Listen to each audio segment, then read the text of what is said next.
Nous sommes de retour sur le plateau de Boursorama et TV Finance. On retrouve tout de suite Mathieu Driol pour les Market Movers. Mathieu, vous allez bien?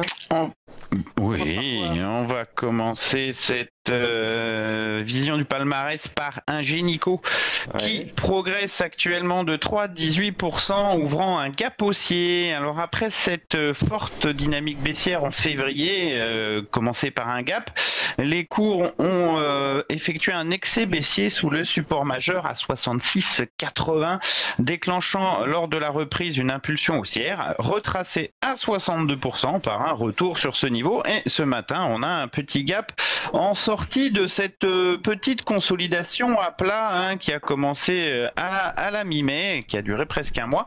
Les cours, s'ils veulent bien dessiner une bougie blanche aujourd'hui, c'est ça qui est important.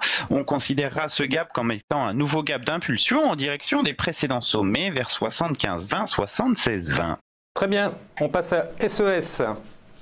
Donc là, c'est un titre qui est en pleine phase de retournement, une longue phase de dynamique baissière jusqu'en grosso modo début d'année où les cours ont construit une figure de retournement arrondi, de creux et sommets descendants. Les creux et sommets passent à ascendant. Ça a été validé ici lors du franchissement de 12,76, ancienne résistance devenue support, renforcée par un gap. Les cours ont ouvert un second gap et ont atteint la résistance à 4,15,96. Petite consolidation, aujourd'hui progression de 2,91% pour l'instant. Le titre semble vouloir reprendre sa tendance en direction de 17,72. On poursuit avec Bolloré.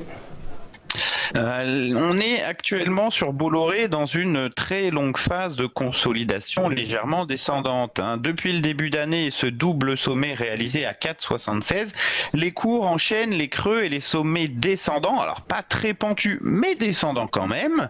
On a atteint la borne haute il y a quelques jours de cela, test du support à 4,15, reprise haussière limitée par 4,34 ce matin, moins 1,84, un gap baissier et nouveau test de 4,15. Une rupture en clôture de ce niveau provoquerait la formation d'un nouveau plus bas, un nouveau creux descendant, possiblement vers 3,86.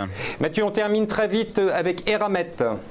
Alors Eramet est dans une phase de plat depuis son excès haussier aux alentours de 158-164 le 20 avril dernier. Il y a 3 jours de plat, on a testé la borne basse de cette consolidation aux alentours des 136. Pour l'instant, à moins 1,89, le titre peine à effectuer une reprise. Tant qu'il sera limité par 144,40, il faudra se méfier d'une rupture en clôture de 136 qui une sortie par le bas de cette consolidation et donc une nette dégradation de la configuration. Mathieu, merci beaucoup pour toutes ces explications et très bon week-end à vous.